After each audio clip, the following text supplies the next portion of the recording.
Radyo Pilipinas, Radyo Publiko. Radyo Pilipinas, Radyo Publiko.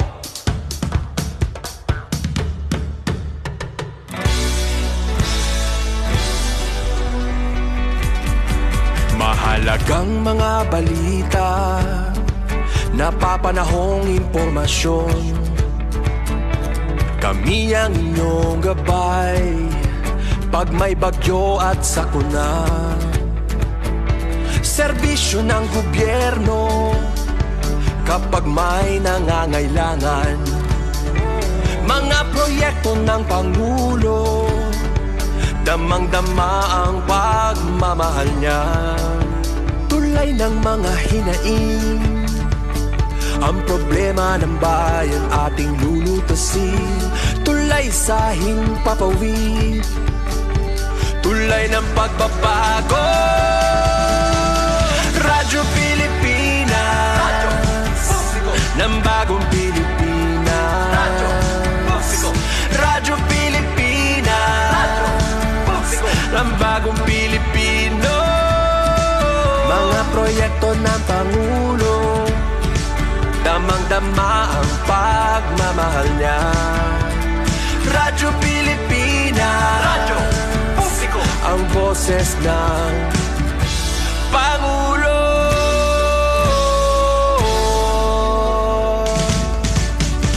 Karamay niyo kami, kahit malayo man kami nakakarating.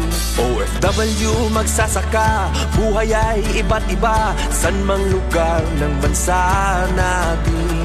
Tulay ng mga hinaing, ang problema ng bayan ating lulutasin. Tulay sa himpapawid, tulay ng pagbabago. Radyo Pilipinas, Radyo Publiko. Ng bagong Pilipinas, Radyo Publiko. Radyo Pilipinas, Radyo Publiko. Ng bagong Pilipino. Mga proyekto ng Pangulo, damang-dama ang pagmamahal niya. Radyo Pilipinas, Radyo Publiko. Ang boses ng Pangulo. Radyo Publiko. Radyo Pilipinas, Radyo Publiko. Radyo Pilipinas.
Yes, mga galamay adlaw ka nato tanan ug welcome din sa to panaguban sa atong tulumanong tambayan sa Radyo Pilipinas. Kauban ninyo Armando Fenequito, mga igala. Yes, mga igala, no?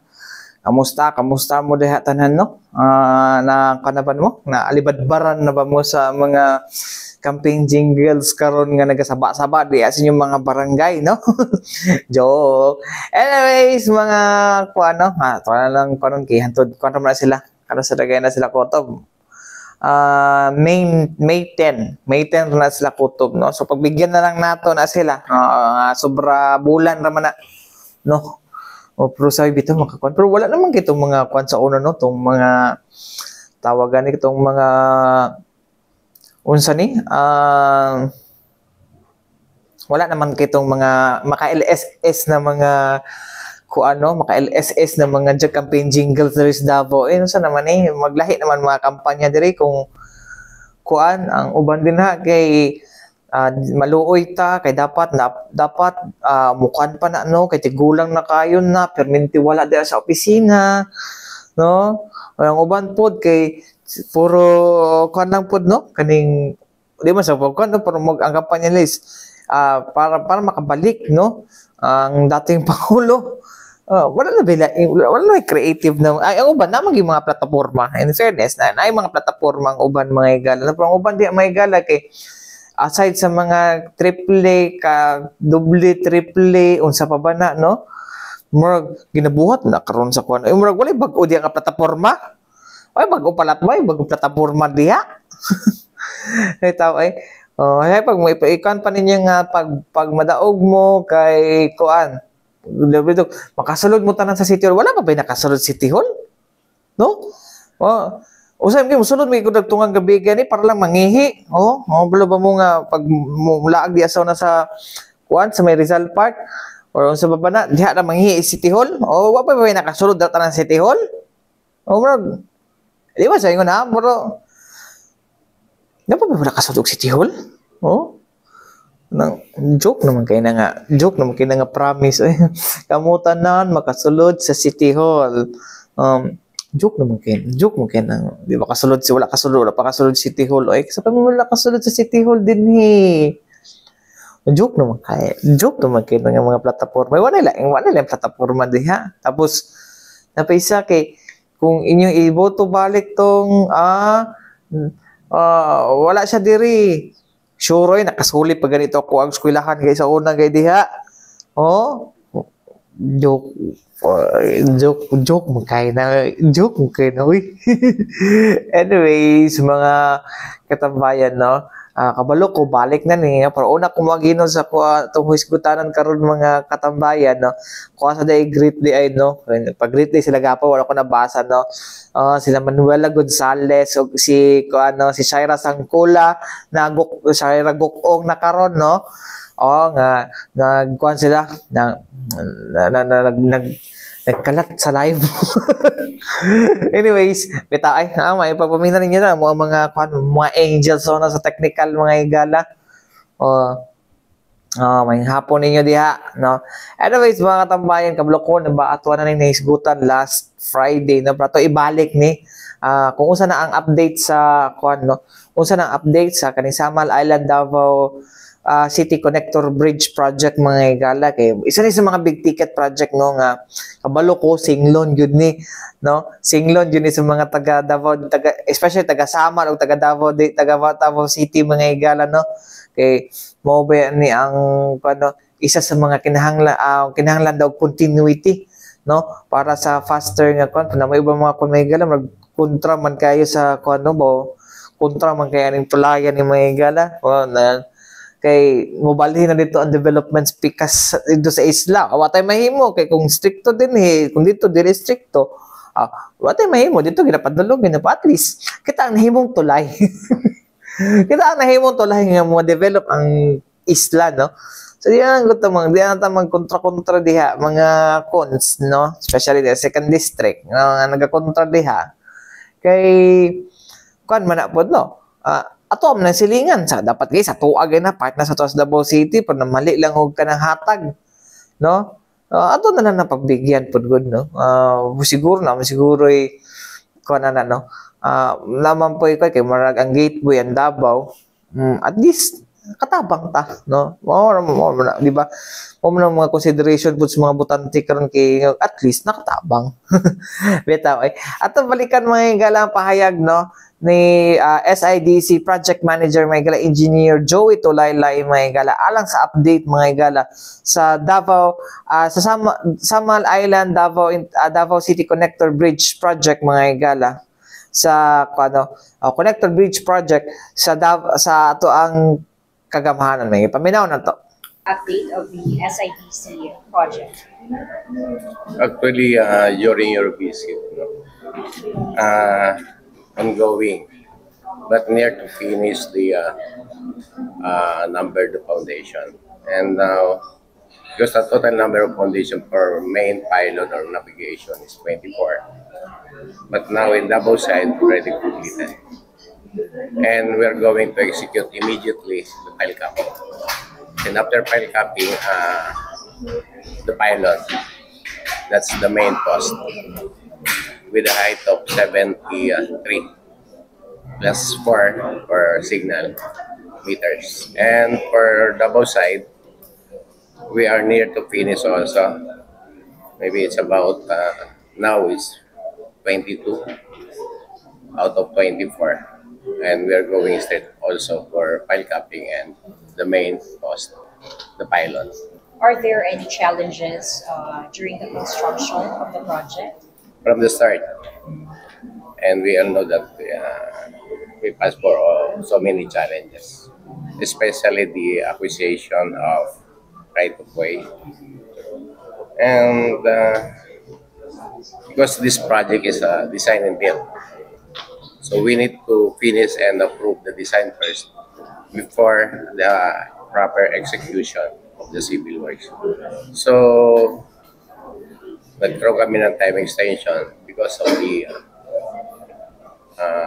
right-of-way problem with an equivalent of 394 calendar days, but it's already approved. That's why the completion of the project, originally it's August 30, 2027, but because of the contract time extension, now our revised completion date is September 27, 2028.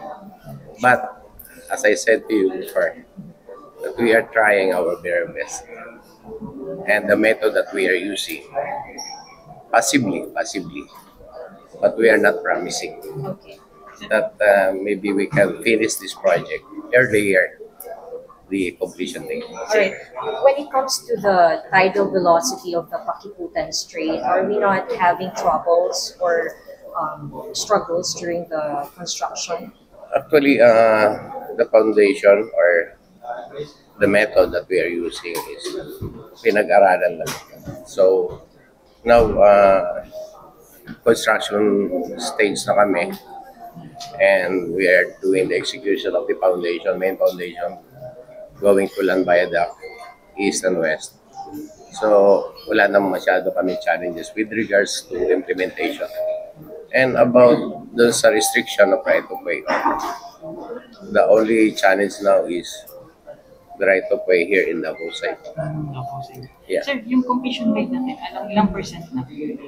Ang we have 12% plus. 12%. We have still positive of 2.913 to be exact. Positive or ahead of the schedule. So there's no slippage in this project? No, positive ahead. And more ahead if our variation order number 2 ma-approve siya, because the contractor is too eager to finish this project as early as possible. So under variation order number 2, excuse me, they are executing the work under variation order number 2. So if the variation order number 2 approved, ma-shoot up yung accomplishment namin of around 30. So this despite with the challenges of right-of-way issue? Yeah, because we are catching up the losing time before.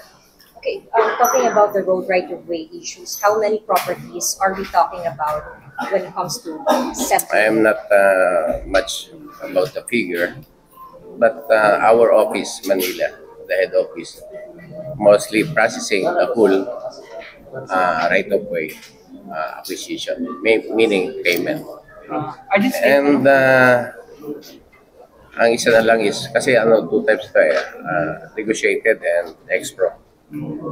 So, once mabayad na namin yung right-of-way, immediately maka-execute. Kasi with regards to rules, may law kasi yan, 1075. So once mabayaran, magbibigay na yung owner ng notice permit to enter. I mean. So sir, nasa korte ba itong mga cases na ito? Under negligence? Yung expropriated case na or property, nasa korte yun. But some of them, nakipag-negotiate na rin through commissioners. Okay, sir, can you give us an overview na lang on your talk mamaya in relation to the navigation? Actually, project update and see this conference regarding the safety and bigyan lang natin sila ng project update. Kasi previously may nangyari nga pero luckily wala namang oil spill. So we are prohibiting that and we cross our finger, nothing happen again. Wala namang problema sa navigation in relation to the Wala naman. Kasi doon sa navigation channel, we are located 250 meters apart from Trainway Foundation. So, good enough. Okay. Sir, and we're done unless you have something to add. We're done unless something to add. So please help us and hopefully that we are all part for the success of this project. So, wala nang fake news. So, mo to mga higala, no? Ang ato papaminaw balik sa update sa Samal Island Davao City Connector Bridge Project mga higala sa tuang kagamahanan, no? So, tuloy-tuloy pa naman mga higala, no? Sa pamantang tuiga karon mga higala to 2025. So, ang initial target is 2027. Pero nag-extend sila, it's because of some issues mga higala like the kaning acquisition sa right of way diri sa Davao City. Oh, Davao City na po, no? Tagang yung mukontra gila ng tulay yung mga higala ba, no? Oh, so, una pa na, 1970s pa na, gipropose sa ato ang kagamahanan mga higala. Katulang na katumanan, pakatong pahumanay na ang pahumanay na ang termino sa milabay nga administrasyon. Tapos na groundbreak sa to ang kaning kasamtang administrasyon. Tapos kontrahon na po, ay nako, no? Nung overdue na siya development pro. Well, nasa it's about environment pero ning bigay naman ng bigay naman ng kining mga beach resort diha sa Samal. O diri na punta sa Davao na pud, no? Well, mas dako mo gud ang na mga higala, no? Kay pag diha man gud mga higala start sa bahada padulong na sa Maylanang mga higala, dako na sila kanang mga kining zoning valuation mga higala, zonal valuation mga higala, no, sa yuta. So pag ingon ana man gud, no, siguro mas taas, no, sa zonal value mga higala, pero naman tay kana kinaman assess value na siya zonal value basta nanay may ingon ana mga higala ng mga sa pagkwenta sa presyo sa yuta. Pero gusto ko mas taas kay syempre dako na siya na project. So depende na siguro na, no, pero ang anak pa si engineer to laylay on track manggihapon, no. Gusto nila mahuman mga higala, no, ahead sa actually nag-contract extension extension time mga higala. It's because mo lagi pero gusto po sa contractor ato katong Chinese contractor, no, kamahuman na siya ahead of time mga higala, no. Mo na sila mga napa-implement mga higala, no, mo gani nga na sila yung mga mga navigational protocol diya sa may Pakiputan Strait mga higala, no, nga gipangunahan pag-implement sa tuang sa tuang Coast Guard District Southeastern Mindanao, no. Kay tungod na to nabangga tong tanker mga higala. So mo na ilang ginakuha din karon sa mga higala, no, diha sa Pakiputan Strait mga higala, no, nga nanay mga protocol yung unsay buhaton, no. Actually pwede na kung modunggo na sa mulibot sa sila dito sa likod sa Samal, no. Tapos balik sa dito sa may so mas madugay noon sila, no. But may mo kay man may higala government project man na kinahanglan gyud na siya nga mahuman gyud may higala, dili gyud siya madelay, no. So mao na ang to diha, no, ang update sa to ang SIDC or Samal Island Davao City Connector Bridge Project mga higala. Anyways mga higala, balik itaw man lang sa mga importante pahinumdom ning ato si Bianan. Balik kita mga higala din sa itong panaguban sa tutulumanong tambayan sa Radyo Pilipinas. Kauban ninyo Armando Feniquito mga higala. Anyways mga higala, karong taknaapod mga higala, no. Kisama ng mga naminaw diha karon, no. Sana all naminaw. Sana all na naminaw. Sana all O arong gyapon gisar mo at kani mag-comment diri sa akong programa mga higala mga kailar man ako kauban man ako sa stasyon. may paghaisa na minaw mga higala nagiuban sa mo gani nga wa gyud. Anyways, mga katambayan na dinita sa ato ang kuano, ato ang panag-uban, no? Well, election karon mga higala, no? So, kung election karon mga higala, no?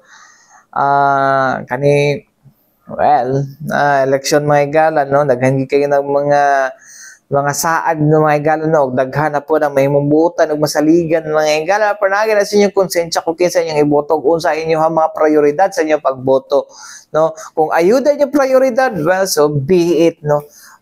Be sure lang, hindi mo magmahay pag abot sa kuano or boto ba mo din higit tungod kay tested and proven na tapos pag man dili ninyo kuano basta ang ako lang tambag din no sa tambayan mga higala, no, na unaan ninyo pag sa kuano kung tahay nagdawat mo ayuda, no, pila ka tuig mo mag-antos mga higala, it's because of kaning kuano siguro maka-experience yung incompetence o dili siya haom sa inyong kuan, haom sa inyong ginatuuhan, no? Pero ako kung kisa to'y makabayad sa kong utang mga higala, di mo auto kong botohan. Ang problema lang wa ko'y utang. So kisa kong botohan. Depende na. Bitaw mga higala. Pero ako ako alam niya, paibangno lagi nato sa to mga botante ha. Naon nyo sa makadaghan, kinsa bagid ang angay ninyong pandihan, no? Tungod lang ba kay na apelido or na pangalan? Tungod lang ba kay kuan? Tungod lang ba kay nasi ka ng sani ka ng tawagan ni ka ng portfolio na nahatag sa inyo ha? Ana ba? No? O unsa man, no? Well, or kada ba yung ambot di ta pwede mang dikta lagi kay demokrasya ta, pero depende na sa inyo ha, di po ko mo openly maingon nga dapat butuhan ninyo si kani kay decision man na nato mga higala. Karong panahon na mga higala una to mga higala nga kita ang mas gamhanan karong kuno ang isa ka boto nato mga higala pag matipo na tanan mga boto nato may gatungod kay naguna-una taong tarong pagana na tatong critical thinking skills mga higala, no? Kaya na to makapadaog og opisyal sa gobyerno nga may manguna sa ato dinhi sa ato ang komunidad sa tuang nasod sa tong syudad, no? Una gini tarong na kay ang akong boto ba kuan lang ba nagkantidad ra ba ni 5,000? Ang akong boto ba nagkantidad ra ba ni kay tungod ang iyahang kuan na mga apelido, well, second district puro mga naipangalan ng mga nanagan pagka-congressman diha, parehas sa sila na pagka-pangalan, pero unsa ang inyong prioridad sa inyong pagboto, kana ra gyud akong maingon, no?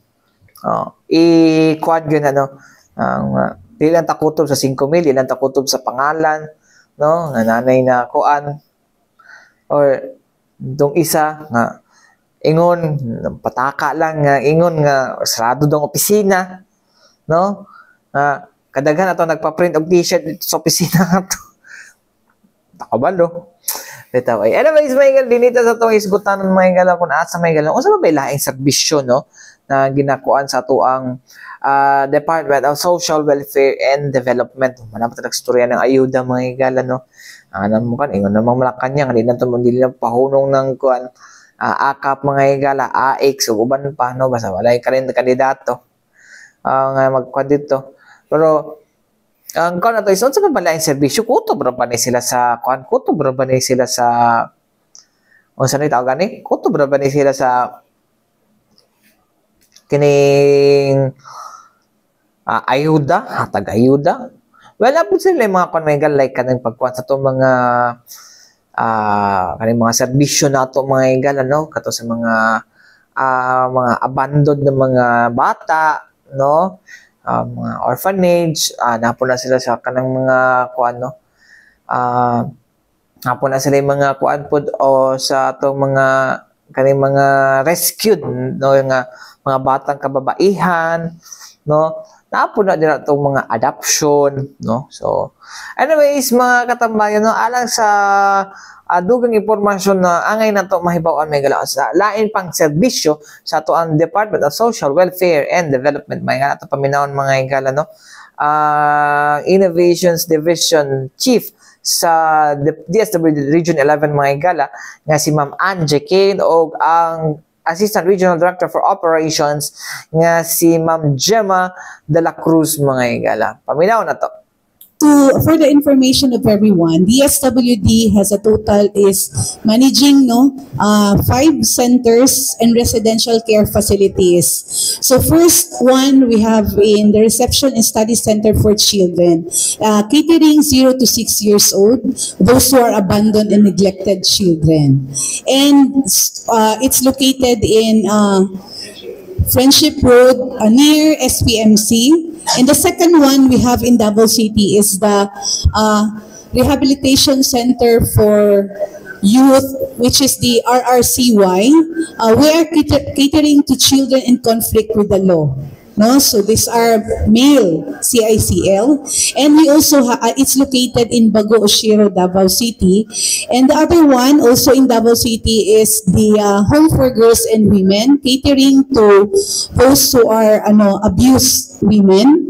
And we have 2 in Davao del Norte, which is the Home for the Aged, catering to, of course, senior citizens who are abandoned also and neglected by their families. And lastly, we have the Angels Haven. This is the youngest among the centers of DSWD wherein we cater children with special needs. So, naana sila located sa Tagum City, Tanan. The Home for the Aged is located in Visayan Village, and the other one, the Angels Haven, near the City Hall of Tagum City.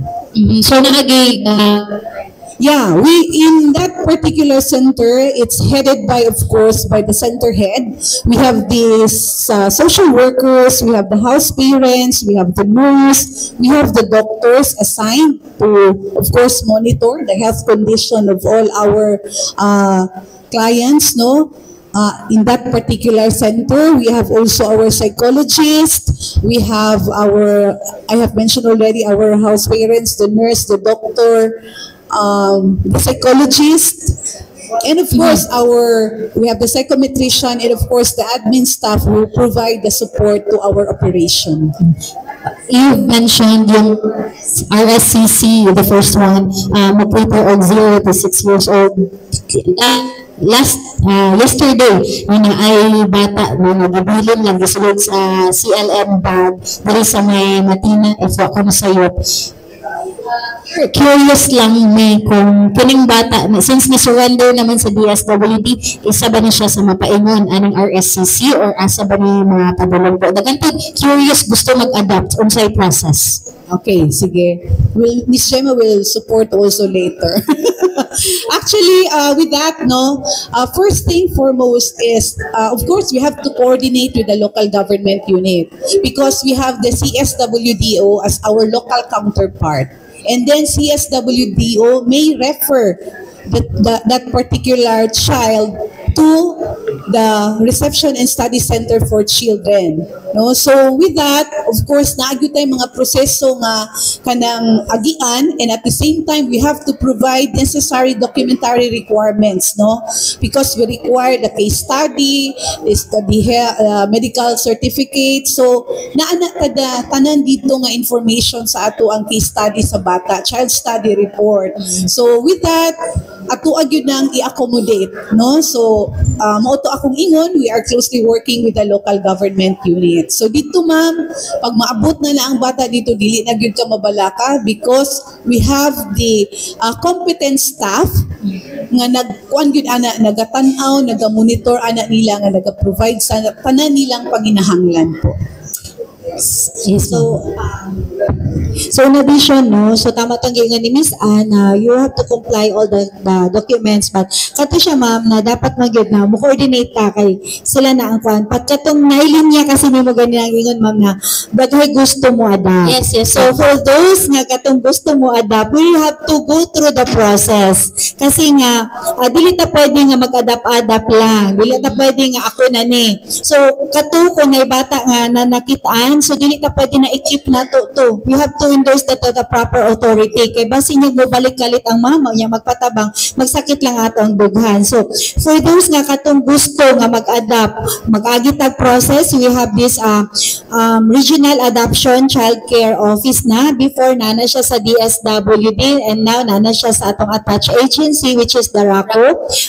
Ilang office is located sa Bangkaldo, sa PLDT office. So dito pwede mag-inquire. So kung gusto po nimo nga adapon nga katong bata nga nakita, naapod tayo mga process because we have this matching also nga kanang conference or matching na mga procedure nga kung pwede ba na siya sa imuha. It depends kasi sa imong child preference. But kato kasi nga bata nga nakita, napaputo siya proseso nga agian. Kailangan pa to nato siya nga i-declare nga that the child is legally free for adoption. I-locate pa po nato ang mama kung magpakita and then the mother will undergo a counseling. Kaya base niya o katong iyang decision sa pagbilin sa iyang anak is na lang siya pinagdadaanan. So, kailangan po nato siyang intindihon. But then, kabalo ko, daghan yung kaing nasukur sa iya ha, through sa posting sa social media kay Murag.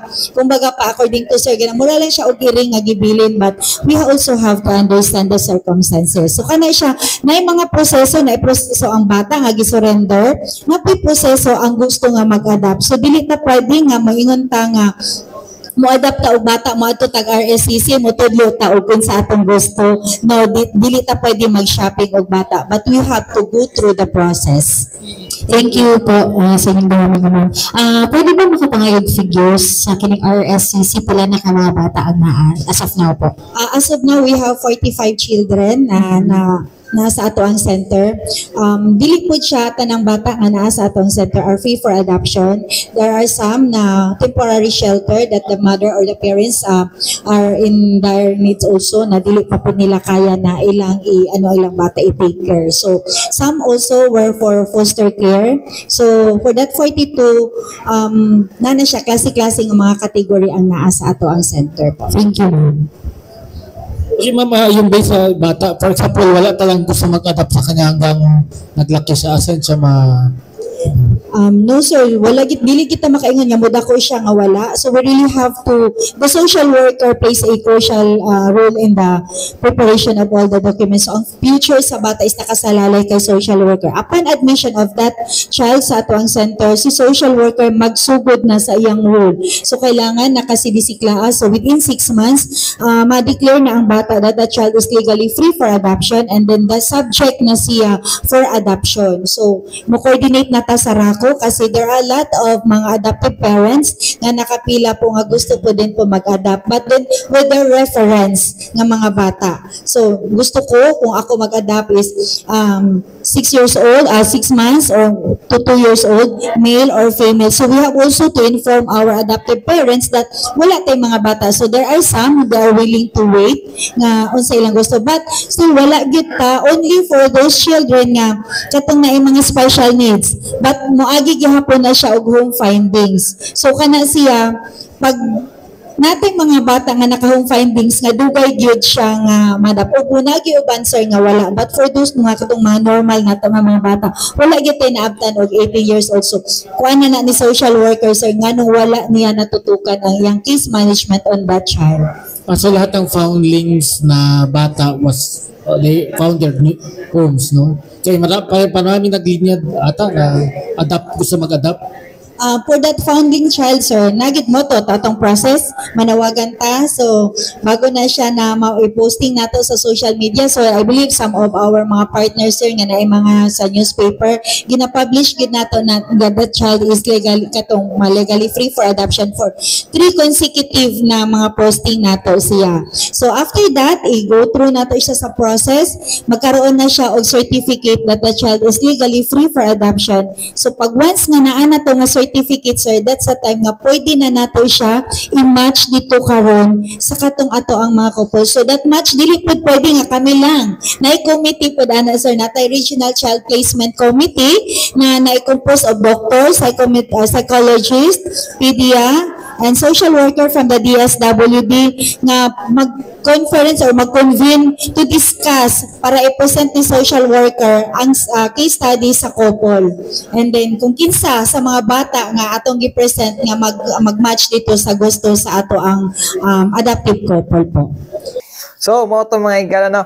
Ang pahayag mga higala sa ito mga opisyal sa DSWD mga higala na si Ma'am Angie Kane mga higala, ang Innovations Division Chief sa DSWD 11 mga higala, o si ang Assistant Regional Director sa DSWD 11, Assistant Regional Director for Operations mga higala na si Ma'am Gemma de la Cruz mga higala. So, mo ito ilahang mga lain pang serbisyo, no? Sa DSWD. So, dili lang takuan, no? Ana po na itong isa po day kato ng tong kanang consent mga higala, no? Kaya mo man na requirement sa tuang si SSDO mga higala, SSWDO, no? Kinahanglan pag magumularga, dapat na gina siya kanang kuan yun mga higala, consent mga higala, no? Gikan sa ginikanan kung dili nimo siya parente mga higala o dili nimo na anak di ay per se, no? Umugo na itong kuan-god kay ito pag umangko na ako last 2023, no, gusto mo siya mo kuyog sa concert niya. Willing siya mo gasto, pero ako di ko willing mo kuha og permit. No? Okay, kano man to, 18 below ba nang ginakuan sa tuwang kuno kay para dili siya ingon nga kanang biktima og trafficking mga higala niya.